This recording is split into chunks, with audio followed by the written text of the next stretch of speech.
اعوذ باللہ من الشیطان الرجیم، بسم اللہ الرحمن الرحیم۔ السلام علیکم، میرا نام محمد ادریس اوان ہے۔ میں بائی پروفیشن ایڈوکیٹ ہوں اور بچوں کے حقوق کے پہ کام کرنے کا موقع ملا کافی زیادہ۔ اس کے علاوہ ہیومن رائٹس ایکٹیوسٹ بھی ہوں، اور آج جس ٹاپک پہ بات کرنی ہے وہ ہے بچوں کے تحفظ کے حوالے سے پاکستان پینل کوڈ میں کچھ ترامیم جو کی گئی ہیں ان پہ بات ہوگی۔ آج سے 5 سال قبل ایک یعنی اگست 2015 میں ضلع قصور کے ایک گاؤں حسین والا میں ایک واقعہ رونما ہوا تھا، اور اس واقعے کی وجہ سے پورا ملک لرز اٹھا تھا۔ وہ واقعہ یہ تھا، کچھ گینگز تھیں جنہوں نے کچھ بچوں کی جو ہے جی برہنہ تصاویر بنا کر سینکڑوں کے حساب سے اور مختلف لائنوں پہ، مختلف یعنی میڈیا پہ، یعنی کہ فیس بک پہ یہ انہوں نے وائرل کی تھی یہ تصاویر، اور اداروں کو دی تھی، لوگوں میں بانٹی تھی۔ تو یہ ایک بہت بڑا واقعہ تھا جس پہ پورا ملک لرز اٹھا تھا، اور اس واقعے میں ایف آئی آر ہوئی، پھر اس میں باقاعدہ اسٹیٹ نے اس میں ایکشن لیا، اور کم از کم 20-22 لوگ وہاں پہ گرفتار ہوئے اس ایشو کے حوالے سے۔ تو اس واقعے کے بعد پھر ہماری اسمبلیوں نے سوچا، ہمارے اداروں نے سوچا مل کر کہ پاکستان پینل کوڈ میں چونکہ اس سے قبل جو ہے صرف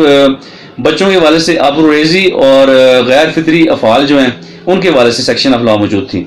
تو پھر پاکستان پینل کوڈ میں ترمیم کرنے کی ضرورت پیش آئی، اور کچھ ترمیم ہیں جو آپ کو بتانا چاہوں گا، جو یعنی کہ بہت اچھا اقدام تھا ہماری اسمبلیوں کا۔ اس میں پاکستان پینل کوڈ میں جو گیپس تھے بچوں کے پروٹیکشن کے حوالے سے وہ فل کرنے کی کوشش کی گئی، اور اس میں یعنی کہ ملک کے اندر بچوں کی خرید و فروخت کو جرم قرار دیا گیا۔ اس کے علاوہ بچوں کی ذہنی، جسمانی اور دیگر جسم کا جو تشدد ہے اس پہ تھوڑا سا کچھ سیکشن آف لا جو ہے جی مرد وجود میں لائی گئی، اور اس ترمیم میں ایک تو 377 پاکستان پینل کوڈ جو ہے غیر فطری فعل کے حوالے سے، اس میں 377A کا اضافہ کیا گیا۔ اس کے علاوہ 369A کا اضافہ کیا گیا، 392A، 292B اور اسی طرح 292C جو ہے یہ سیکشن ایڈ کی گئی۔ اس کے علاوہ 328A اور 377B یہ کچھ سیکشنوں کا اضافہ کیا گیا، اور ان سیکشن کے اضافے کے بعد میں سمجھتا ہوں جی کہ کافی حد تک جو بچوں کو جو ہے جی تحفظ ملا، انہیں پروٹیکشن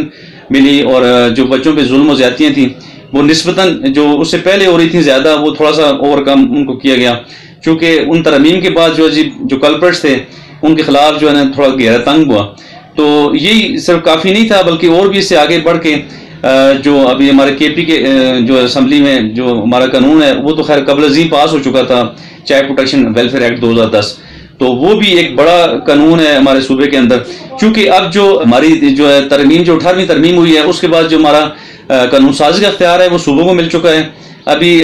جو چائلڈ لیبر ہے یہ بھی اب صوبائی ایشو بن چکا ہے۔ اس کے علاوہ جو بچوں کی پروٹیکشن کی باتیں ہیں، تمام ایشوز پہ قانون سازی کا اختیار جو ہے جی ہماری صوبائی اسمبلیوں کو مل چکا ہے۔ یہ بڑی خوشائن بات ہے،